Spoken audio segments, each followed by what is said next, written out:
J.Y. Jesus first, or the second, and yourself lost. This is a vision of life. Amen.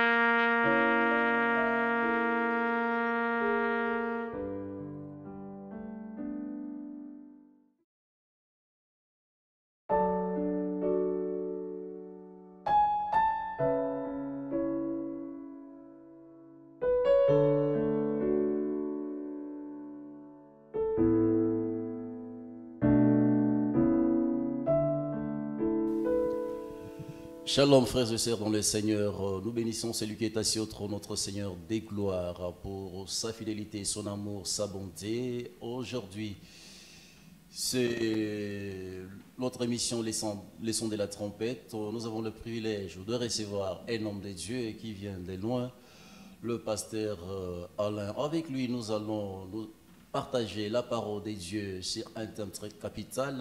Mais avant d'entrer dans le vif de notre sujet d'aujourd'hui, j'aimerais que l'homme de Dieu se présente tout d'abord, qui il est. Shalom, pasteur Alain. Shalom. Amen. Qui est pasteur Alain? Est-ce qu'on peut connaître pasteur Alain? Parce que moi, je connais pasteur Alain.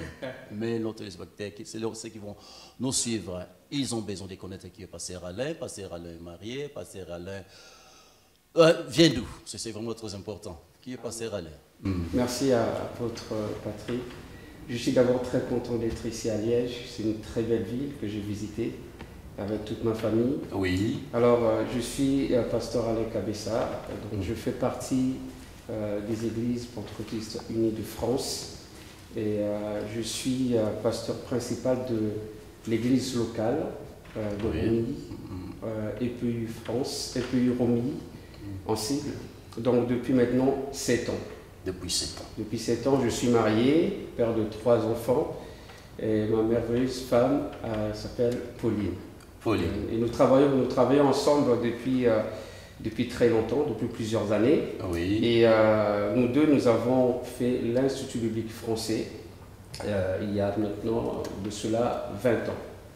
Et puis le Seigneur nous utilise puissamment et nous sommes contents d'être ici avec vous à Liège.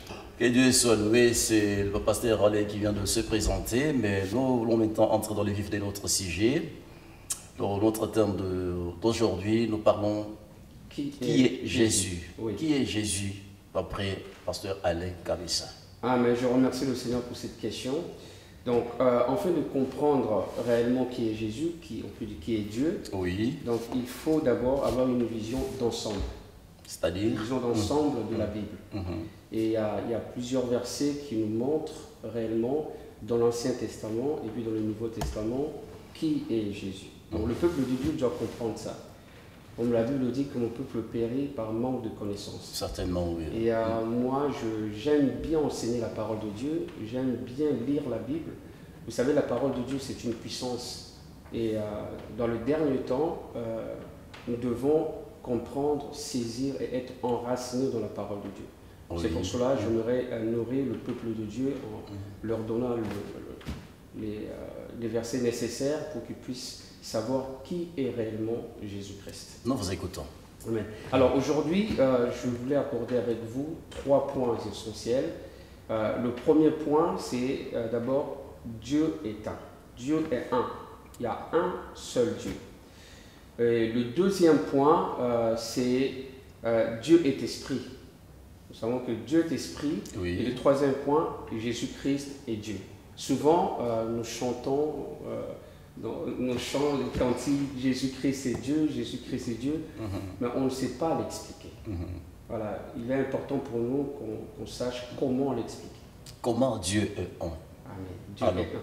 Alors déjà, on va commencer par le verset clé de l'Ancien Testament. Ça, c'était la recommandation que Dieu avait donnée à son peuple. Oui. Dans Deutéronome 6, verset 4, la Bible dit ceci: « Écoute Israël, l'Éternel notre Dieu est le seul éternel. » Voilà. L'Éternel notre Dieu est le seul. Est le seul éternel. Il n'y a pas d'autre Dieu. Il est le seul. Et quand on regarde dans le livre de Marc, dans le chapitre 12, la Bible dit que Jésus a dit que c'était l'un des plus grands commandements. Amen. Donc, oui. Mais pasteur, il y a des gens qui pensent qu'il y a Dieu le Père, Dieu le Fils et Dieu le Saint-Esprit. Voilà. Dieu et le Saint-Esprit. Est-ce qu'on peut quand même entrer en profondeur, connaître un peu davantage quand vous parlez, vous dites qu'il y a un seul Dieu, oui, parce qu'il y a Dieu le Père, Dieu le Fils, Dieu le Saint-Esprit. Alors pour simplifier, il faut comprendre d'abord qu'il y a eu trois manifestations. Dieu dans la création, oui. Fils dans la rédemption, c'est-à-dire pour notre salut, et le Saint-Esprit dans la régénération. Aujourd'hui, dans les églises, nous avons besoin de la puissance du Saint-Esprit. Donc il y a eu trois manifestations. Dieu est esprit. On dit que Dieu est esprit. Ah oui. Voilà. Comme j'ai toujours dit, que l'Esprit de Dieu ne peut être que saint. Ah oui. Donc Dieu est esprit, et son esprit ne peut être que saint. Oui. Voilà. Comme l'Esprit de Dieu est saint, on peut dire tout simplement Esprit Saint. Saint-Esprit. Donc on ne peut pas séparer Dieu de son esprit. Oui. Voilà. Donc quand on dit Dieu est esprit et son esprit est saint, donc on parle bien du Saint-Esprit qui est Dieu. On ne peut pas séparer Dieu de son esprit. Je vous écoute, pasteur. Voilà. Donc, quand Dieu a donné cette recommandation dans Deutéronome 6, 4, c'était une recommandation qu'il devait respecter. C'est-à-dire, il ne devait pas adorer d'autres dieux que lui.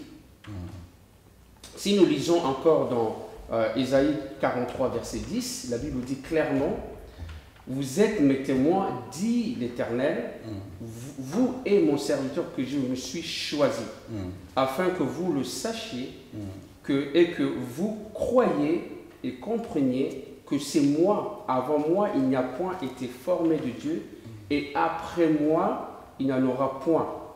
C'est moi qui suis l'Éternel, hors moi, il n'y a point de sauveur. » On parle déjà du sauveur. Oui. Et nous savons très bien qui est le sauveur. Amen. Amen. Jésus-Christ est le sauveur. Jésus-Christ est le sauveur. Alléluia. Alors, pasteur, moi je les ai bien suivi. Mais il y a des personnes à l'époque parlaient que donc, chaque peuple avait son Dieu. Chaque peuple avait son Dieu. Il y a des personnes qui nous suivent à ces moments, qui n'arrivent pas. Bon, parfois, vous savez, il y a des théories de part et d'autre. Il y a ceux qui parlent de l'unicité des dieux et ceux qui parlent de la trinité des dieux. Alors, il y a des moments où il y a toujours la confusion. Ceux qui croient que nous, qui croient à l'unicité, ceux qui croient à la trinité. Est-ce que pouvez-vous vraiment rassurer, parler au peuple de Dieu que vous écoutez à ces moments par rapport à ce sujet? Donc, qu'est-ce que la différence entre l'unicité et la trinité? La différence, c'est quoi par rapport? La première chose que nous devons savoir, la trinité, ce n'est pas un mot qui existe. Dans la Bible, on ne trouve pas le mot trinité. Oui. Et puis, je peux aller un peu plus loin. Oui. Vous ne trouverez pas dans la Bible, on trouve Dieu, le Père, Dieu. Le Père. Mais vous ne trouverez nulle part dans la Bible ce qu'est Dieu le Fils. Certainement. Fils de Dieu, oui. Mais pas de Dieu le Fils. Ça, c'est certain. Ouais. Et pourquoi Fils de Dieu? Fils de Dieu, tout simplement pour le salut. Parce que le Fils a un commencement et une fin. Donc le Fils est venu pour nous libérer de la loi, du péché et de la mort qui nous condamnait. Et le rôle du Fils prendra fin. Et comme on dit, tout pouvoir m'a été donné. Tout pouvoir. Donc quand on ira au ciel, il y aura un seul trône. Et sur ce trône, quelqu'un est assis. c'est Jésus-Christ. Il n'y aura pas Dieu avec Dieu le Père, Dieu le Fils, Dieu le Saint-Esprit. À droite et puis le Saint-Esprit autour. Non, il y aura un seul Dieu et son nom est Jésus-Christ. C'est pour cela que j'aime bien le verset qui est dans Isaïe 9, 5. Ça, c'est le verset clé. Tous les enfants de Dieu doivent connaître ce verset par cœur. Il est écrit, car un enfant nous est né, un fils nous est donné et la domination reposera sur son épaule.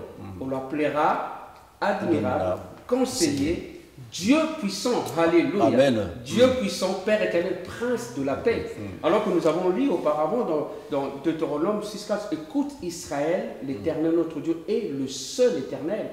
Et quand on revient dans Isaïe 9,5 où on parle, un enfant, un fils, on l'appellera Dieu puissant, Père éternel.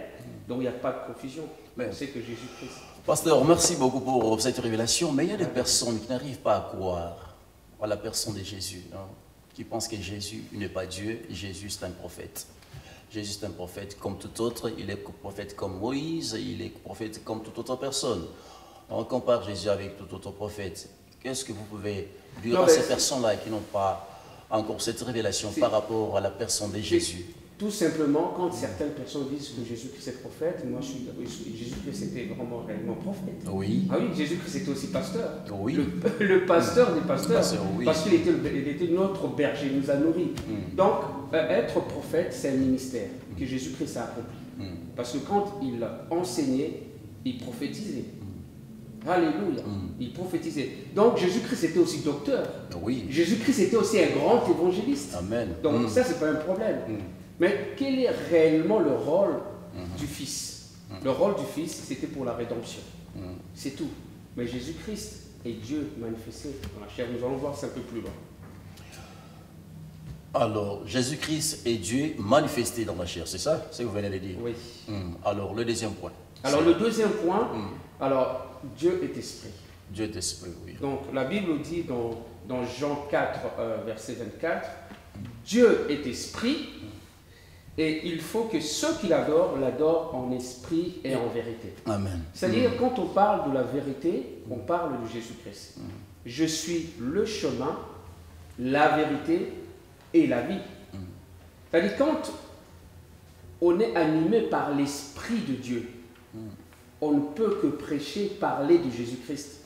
Parce que c'est lui la vérité. C'est lui le fondement même du christianisme. C'est lui le fondement de l'Église. On ne peut pas prétendre adorer Dieu en esprit et ne pas connaître Jésus-Christ. Parce que c'est lui qui est la vérité. C'est lui le sauveur. Alléluia. Amen. Il y a une question, parce que si nous rentrons dans l'Ancien Testament, oui. La Bible déclare, Dieu dit, Dieu, créons, il y a un verset qui dit, créons l'homme à notre image. Oui. Créons l'homme à notre image. Alors, c'est-à-dire que Christ aussi était dans la création. Le fait que Christ aussi a existé dans la création, ou bien parce que quand Dieu parle, quand la Bible dit que nous créons l'homme à notre image, cela signifie quoi? C'est-à-dire que... C'est vrai qu'il y a plusieurs interprétations, mais à ma compréhension, moi je pense que le Seigneur Dieu s'adressait aux anges, parce que les anges étaient déjà créés. Voilà. Pour moi, ça c'est ma compréhension. Dieu s'adressait aux anges, créons l'homme à notre image et à notre ressemblance. Créons l'homme à notre image. Alors, Christ, donc, venait d'insister sur le type de Jésus. Donc, le nom de Jésus, c'était pour la rédemption. Oui. La rédemption. Mais il y a des personnes à ces moments qui n'ont pas encore crié à Jésus, qui n'ont pas encore donné leur vie à Jésus, qui pensent que... parce qu'on la Bible déclare, il y a un seul chemin, qui pense que non, Christ n'est pas Dieu, Christ n'est pas venu, Christ n'est pas mort à la croix. Donc il y a un peu, on a écouté beaucoup de gens, beaucoup de prophètes soi-disant, de personnes, de prophètes qui disaient que non, donc Jésus d'ailleurs, il n'est pas mort sur la croix, il n'était pas venu pour racheter son peuple. Tout ce que nous relate là, ce n'est que des mensonges. Vous êtes un homme de Dieu, ça fait 20 ans que vous êtes dans le ministère, ça fait 10 ans que vous êtes de Lucénie, que vous êtes dans le ministère. Par rapport à cette question, qu'est-ce que vous pouvez répondre à tous ces gens qui nous écoutent à ce moment, qui n'ont pas encore donné leur vie à Jésus, qui marchent en dehors? Amen. Alors par rapport à cette question, c'est une question d'expérience. Oui. Voilà. On a dit pour faire partie de la famille de Dieu, il faut croire par la foi. Voilà. C'est par la foi qu'on s'approche de Dieu, qu'on s'approche de Jésus-Christ. La Bible dit celui qui s'approche de Dieu, Dieu se révèle. Amen. C'est une question de cœur, de foi et puis de révélation. Alors, si aujourd'hui on a faim et soif de Jésus-Christ, il faut avoir faim et soif aussi. Quand on a faim et soif de Jésus-Christ, on s'approche de lui, Jésus-Christ va se révéler. Alléluia. Et c'est là que vous allez finalement expérimenter. Jésus-Christ ne va pas, Jésus-Christ est ressuscité. Parce que si aujourd'hui nous recevons le Saint-Esprit avec, je précise, avec l'évidence de parler en d'autres langues, ce que nous avons Jésus-Christ en nous. La Bible dit que Jésus-Christ a dit, je viendrai en vous, je ferai ma demeure en vous. Je serai avec vous jusqu'à la fin. Alléluia. Amen. Donc, le fait d'expérimenter cela, c'est là qu'on peut dire avec certitude que Dieu est réellement vrai et que Jésus-Christ est réellement mort pour nous. Jésus-Christ est réellement mort pour nous. Nous croyons que Christ est mort pour nous. Oui. Il y a des personnes qui ne croient pas, qui pensent que Christ n'était pas mort pour eux. Christ n'était pas mort pour eux. Mais il y a des personnes aussi, j'ai rencontré des personnes qui disaient que si Christ était à la croix pour sauver l'humanité, que te perdis, Dieu avait formé, le diable a déformé, et Christ était venu pour transformer ce que le diable avait transformé. Alors pourquoi Ce que le diable avait déformé. Ce que le diable avait déformé. Oui. Alors pourquoi aujourd'hui il y a toujours des problèmes? Si Christ était venu vraiment, il était à la croix pour nous. Donc on voit parfois les enfants de Dieu, leur vie. Enfin on se pose des questions. Le diable c'est un imposteur, il a toujours fait ça depuis le commencement. Déjà, les scribes, le docteur de la loi à l'époque, avait répandu cette rumeur partout que les disciples avaient volé le corps de Jésus-Christ. Pourquoi? Parce qu'ils avaient peur. Ils avaient peur que les gens entendent que Jésus-Christ est réellement ressuscité. Mais depuis, les gens qui connaissaient la loi, même plus que nous aujourd'hui, qui maîtrisent la loi, ils voulaient camoufler cette vérité. Et ça a toujours été ainsi. Aujourd'hui, si vous allez malheureusement dans certaines églises, on ne parle même plus de la croix. On ne parle même plus du sang de Jésus-Christ, parce que c'est là qu'il y a la puissance. Donc le diable veut enlever dans les églises la vérité sur la puissance de la croix. Si on enlève la croix, on enlève la puissance de la croix, il n'y a plus de rédemption. Il n'y a plus de salut possible. La croix représente quoi pour les chrétiens? La croix pour nous représente la mort. C'est à la croix que le Seigneur a écrasé la tête du serpent. Et c'est là que nous avons obtenu cette victoire. Alors, je reviens à la question que vous avez posée tout à l'heure concernant le salut, c'est très capital. Pour être sauvé, ceux qui nous suivent aujourd'hui, pour être sauvé, il y a un plan du salut. Dans Acte 2, à partir du verset 37, il est écrit que Pierre a prêché la parole. Les gens qui étaient là, ils avaient le cœur vivement touché. Et ils ont posé la question, Pierre, homme, frère, que ferons-nous?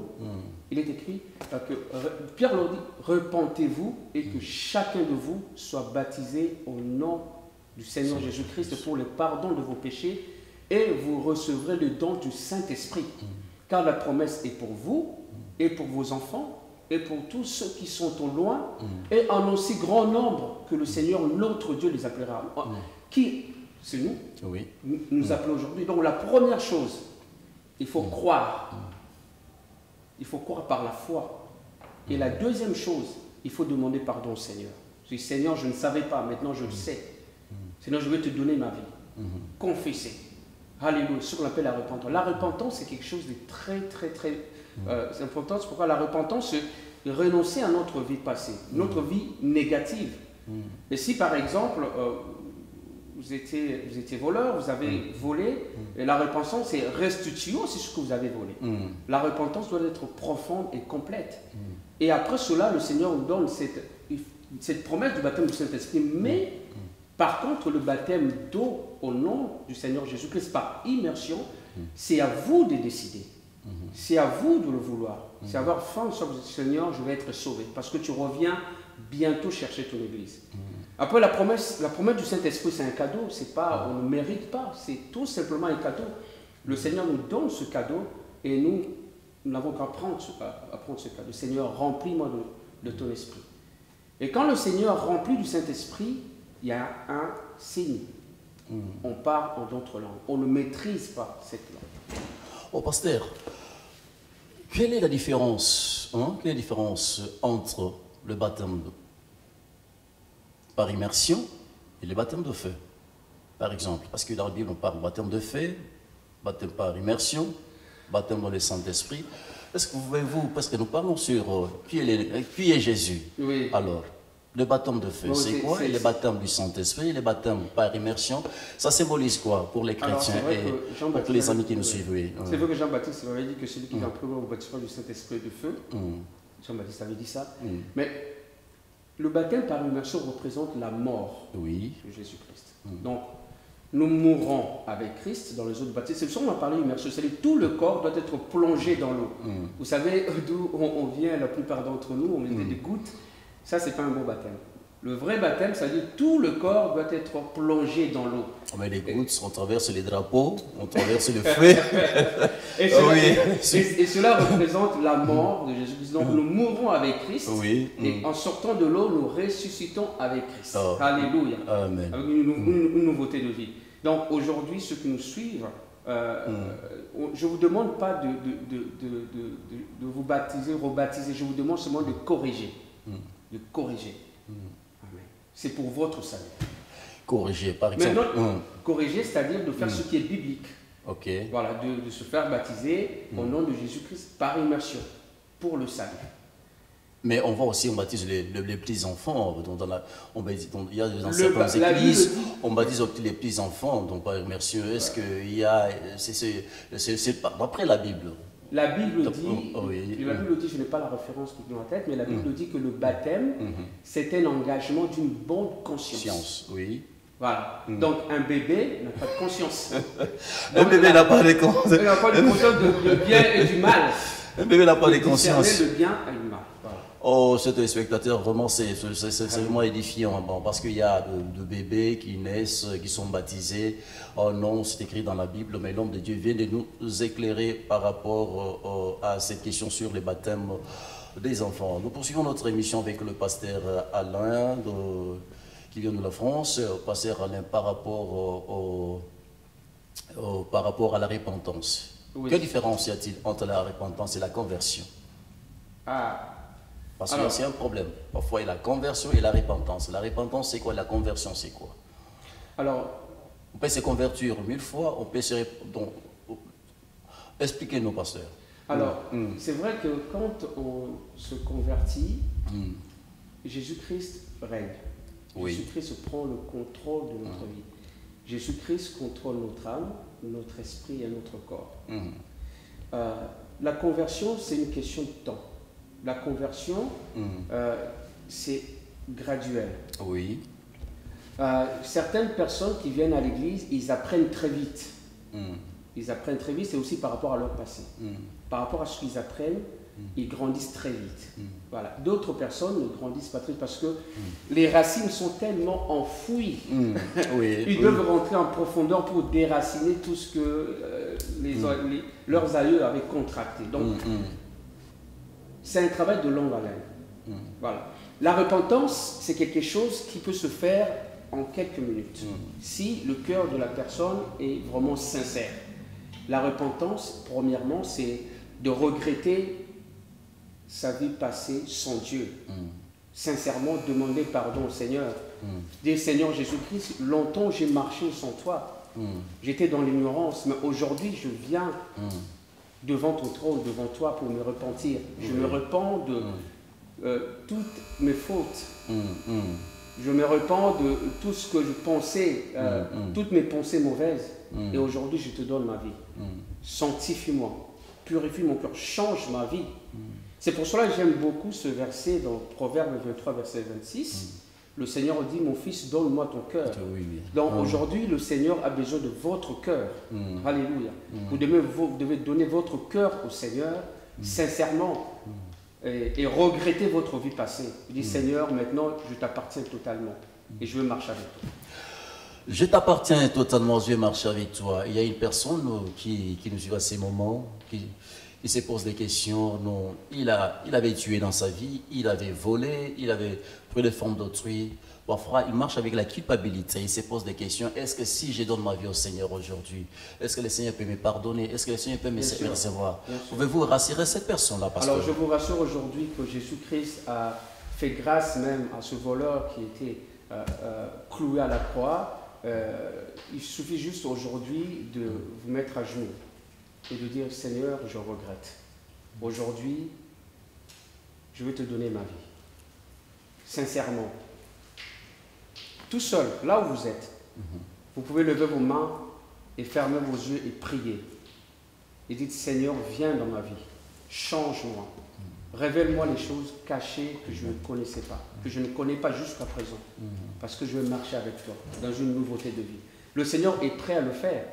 Le Seigneur oubliera même vos péchés si vous vous repentez sincèrement. Parce qu'il est Dieu, il est miséricordieux. Il est venu chercher et sauver ceux qui étaient perdus. Il est venu sauver et chercher ceux qui étaient perdus. Ça, c'est Jésus. Le seul, le vrai, le véritable, l'incomparable, l'imbattable. Il est Dieu, il restera Dieu. Pasteur, nous poursuivons notre émission. Amen. Donc, nous sommes sur le troisième point. Point. Jésus-Christ est Dieu. Jésus-Christ est Dieu. Pourquoi Jésus-Christ est Dieu? Amen. Nous allons lire une écriture dans 1 Timothée 3, verset 16. Oui.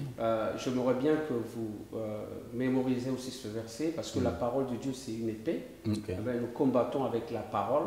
Oui. La Bible dit que, et sans contredit, le mystère de la piété est grand. Oui. Dieu a été manifesté en chair, justifié par l'Esprit, vu des anges, prêché aux gentils, c'est-à-dire aux païens, cru dans le monde et élevé dans la gloire. Alléluia. Amen. Amen. À lui appartient qu'on a toute la plénitude de la divinité. Voilà. Donc, Jésus-Christ est Dieu.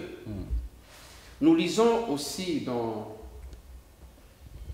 2 Corinthiens, chapitre 5, verset 19, la Bible dit « Car Dieu était en Christ, réconciliant le monde avec lui-même. Car Dieu était en Christ. Amen. Réconcilier le monde avec lui-même. Avec lui-même. Oh oui.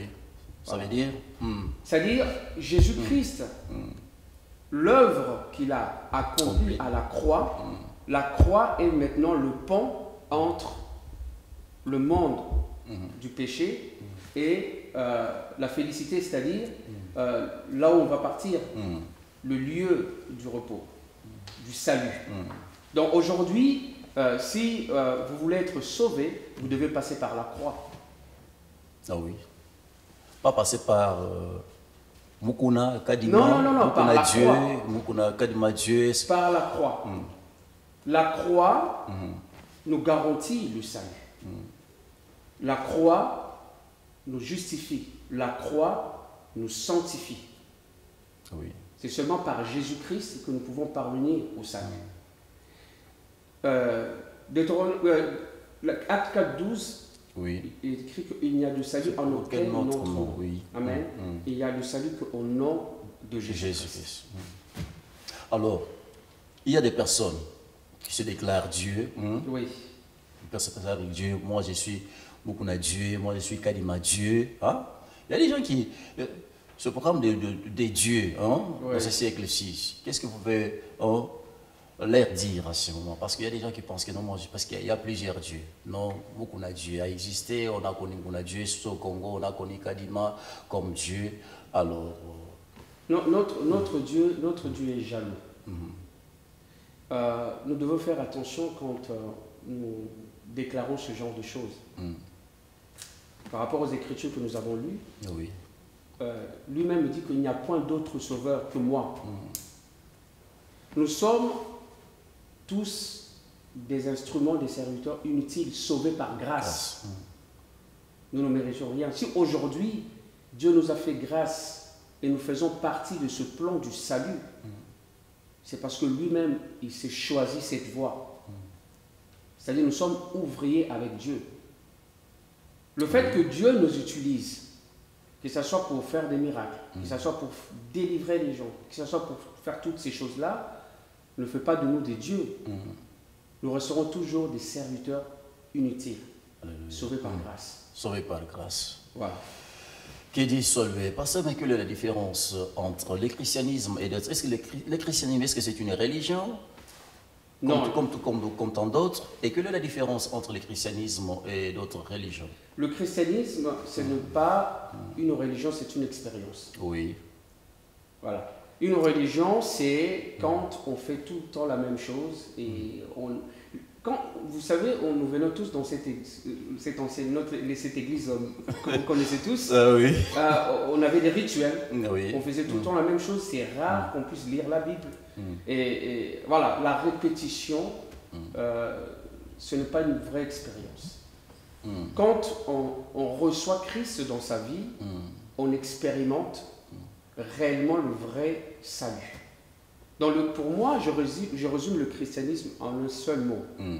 Recevoir Jésus-Christ comme son Seigneur et son Sauveur personnel.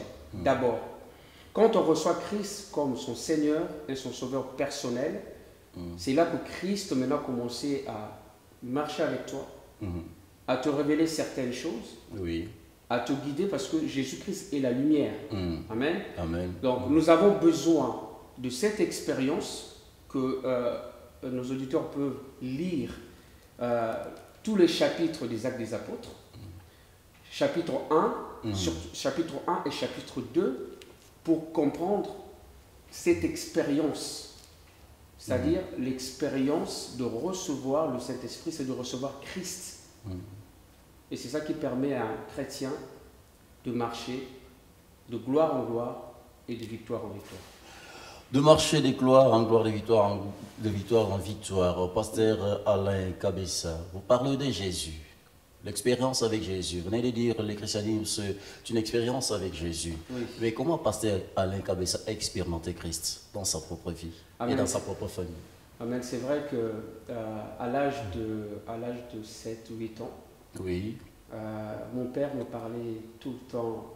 Il me disait, mon fils, j'aimerais bien que tu deviennes prêtre. Ah oui. Mon père était responsable des intellectuels de l'Église catholique. Vous savez comment tous nos parents, à l'époque, voulaient que les enfants aillent plus loin.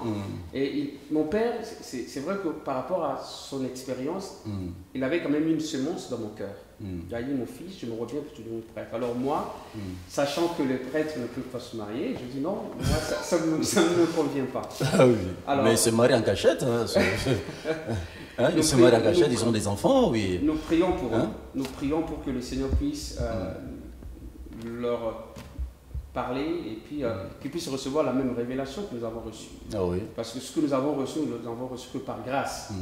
Donc, mon père m'a envoyé ici en France. Parce qu'une parenthèse, on a étudié avec certains des enfants de prélats catholiques, on a étudié avec eux. Oh bon, ok, suis parenthèse, pardon. Donc je vous laisse la parole, pasteur. Donc voilà, et quand je suis arrivé ici en France, et voilà, mes frères et sœurs m'ont accueilli, et puis j'étais très content. Et un jour, j'étais parti visiter ma sœur, et là j'ai vu une dame. Et c'est cette dame qui m'a invité à aller assister à une réunion, un culte évangélique. Et quand je suis allé là-bas, j'étais émerveillé de voir comment la chorale chantait avec puissance. J'ai dit, waouh, c'est ce que je cherchais. Et ça tombait bien, je me suis renseigné dans cette église, il y avait une école biblique. Et c'est là que je m'étais inscrit et j'ai rencontré ma femme Pauline. Voilà, vous aviez rencontré maman Pauline à l'école biblique. Ouais. Oh, gloire au Seigneur, l'expérience avec le Seigneur. Mais si Jésus est Seigneur, si Jésus est Dieu, vous êtes pasteur, vous venez de quelque part du Congo démocratique, la RDC. La RDC aujourd'hui vit dans une situation terrible, de misère. Rien ne va, rien ne marche au Congo. Vous êtes ressortissant de ce pays-là. Est-ce que c'est Jésus que vous prêchez? A-t-il abandonné les Congos? A-t-il abandonné la RDC? Et qu'est-ce que ce Jésus est capable de faire pour la RDC? Parce que les enfants du Congo crient. Il n'y a rien qui se passe. Non, le Seigneur n'a pas abandonné la RDC. On doit connaître un peu notre histoire. Oui. Vous savez qu'on a tous dansé le Djalé en RDC. On a adoré un homme. Sans le savoir, on était dans l'ignorance totale. Ce qui se passe aujourd'hui en RDC, c'est peut-être on peut dire, cette sanction. Dieu nous enseigne quelque chose. D'ores et déjà, on doit savoir qu'un homme, on ne peut pas adorer un homme, peu importe qu'il soit riche, qu'il soit puissant. On n'adore pas un homme, on n'adore que Dieu. Là, j'en profite pour dire que le mot adorer, c'est une prérogative absolue de Dieu. On ne peut adorer que Dieu. Mais nous avons adoré un homme. Et aujourd'hui, le Seigneur veut nous faire comprendre qu'on ne peut pas adorer l'homme. Mais il y a des personnes qui adorent leur femme, qui adorent leur malheureusement. mari. Non, j'adore mon enfant, j'adore des choses. Donc, je prie pour mon pays, pour la RDC. Je sais que le Seigneur a sa main sur la RDC. Il y a des hommes de Dieu qui sont puissants. Il y a des chantres qui sont puissants que le Seigneur a appelés. Moi, je prie réellement que le Seigneur puisse... le Seigneur va le faire, je crois. Le Seigneur puisse nous aider à rétablir, à restaurer surtout la vraie démocratie dans notre pays. La vraie démocratie dans notre pays, vos collègues pasteurs qui sont au Congo actuellement, qui sont au Congo, parce qu'à l'époque, quand si nous rentrons dans la Bible, nous voyons comment les rois allaient, soit aller auprès des hommes des dieux pour recevoir quelques directives. Mais aujourd'hui, ce n'est plus le cas. Aujourd'hui, ce n'est plus le cas. Maintenant, sur les pasteurs qui sont derrière le pouvoir, derrière l'argent, et les pasteurs sont corrompus. Aujourd'hui, les pasteurs prêchent autre chose par rapport à la réalité, par rapport à la RDC traverse. Vous êtes pasteur, homme de Dieu, vous avez reçu la parole de Dieu, reçu Jésus comme Seigneur et Sauveur. Vous avez expérimenté Jésus dans votre vie. Avec tout ce qui se passe, l'Église a-t-elle échoué à sa mission? Qu'est-ce que nous pouvons dire? Parce que ce qui se passe aujourd'hui, donc on se pose des questions. Est-ce qu'il y a-t-il des hommes de Dieu au Congo? Y a-t-il des personnes qui craignent quand même le Seigneur? Parce que ce qui se passe là, ce n'est pas correct. L'Église n'a pas échoué à sa mission. Là où il y a des vrais, il y a toujours des faux. Et l'Église ne peut pas échouer. Parce que l'Église est triomphante. L'Église est appelée toujours à triompher, à vaincre, à grandir. L'Église ne peut pas faillir. C'est les hommes qui faillissent. Alors, moi, je ne veux pas être prétentieux. Nous avons failli à notre devoir. On a omis d'enseigner ce qu'il faut enseigner. D'être intègre quand il faut être intègre. C'est ça aujourd'hui, j'exhorte mes frères et sœurs de demander pardon à Dieu. J'exhorte à mes frères et sœurs de regarder la direction où on va. Est-ce que nous allons dans la bonne direction? Si on va dans ces directions-là, on continue dans ces directions-là, le Seigneur ne bénira pas. On doit s'arrêter à un certain moment et dire Seigneur, pardonne-nous. Seigneur, pardonne-nous. Est-ce qu'il y a encore de l'espoir pour la RDC? Il y a encore de l'espoir parce qu'il y a encore des hommes de Dieu qui sont dans la vérité. Il y a encore des enfants de Dieu qui sont dans la vérité, qui prient, qui sont sincères. Et nous voulons que le Seigneur puisse susciter tous ces enfants de Dieu qui prient dans la vérité, dans la sincérité. Et laissez-moi vous dire, la lumière chassera toujours les ténèbres. La lumière chassera toujours les ténèbres. Là où il y a la lumière, les ténèbres fuiront. Ça, c'est sûr et certain. Donc, j'exhorte à tous les enfants de Dieu qui prient dans la vérité et qui sont dans l'évangile de ne pas se cacher. On met la lumière sur la table pour éclairer. Amen. Nous sommes la lumière du monde. Nous sommes le sel de la terre. On doit proclamer la parole de Dieu. On doit proclamer la vérité. On doit déclarer les paroles puissantes de Dieu pour ce pays. Et ce pays aura la guérison. Amen. Le pays aura la guérison. Un message à tous les hommes de Dieu du Congo, un message aux enfants de Dieu de la RDC. Ils sont découragés, désemparés. Alors, je vous encourage aujourd'hui à demeurer ferme. Demeurez ferme dans la foi. Demeurez ferme dans toutes vos activités. Demeurez ferme dans l'évangélisation. Demeurez ferme dans vos enseignements. Demeurez ferme dans tout ce que vous faites. N'abandonnez pas. Alléluia.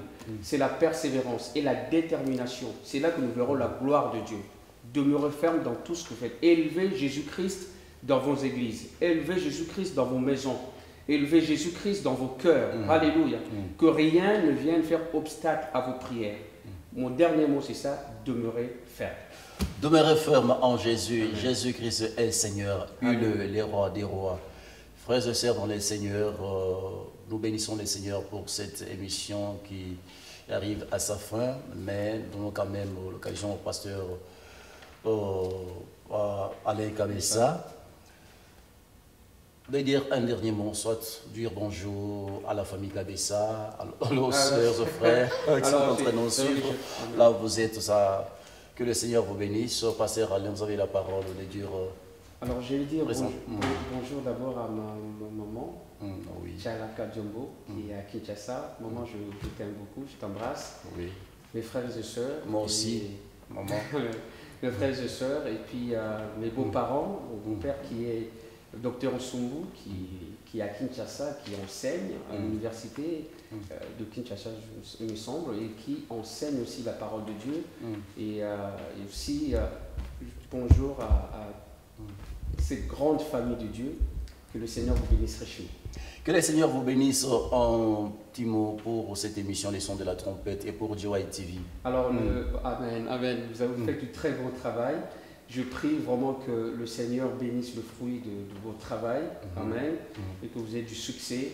Vous savez, c'est en persévérant qu'on gagne le fruit. Amen. Amen. Ce que l'homme sème, c'est ce que l'homme récolte. Amen. Et je prie vraiment que le Seigneur vous amène dans un niveau très élevé encore. Fidèle au poste, sur ces, nous vous disons au revoir. Espérons vous retrouver dans les jours à venir. Que le Seigneur vous bénisse. Pasteur Alain Kabessa, c'était une bénédiction pour nous, pour plusieurs. Que cette parole reste clouée dans vos cœurs pour la gloire de notre Seigneur Jésus. Que le Seigneur vous bénisse. À la prochaine. Merci. Que le Seigneur vous bénisse. Amen.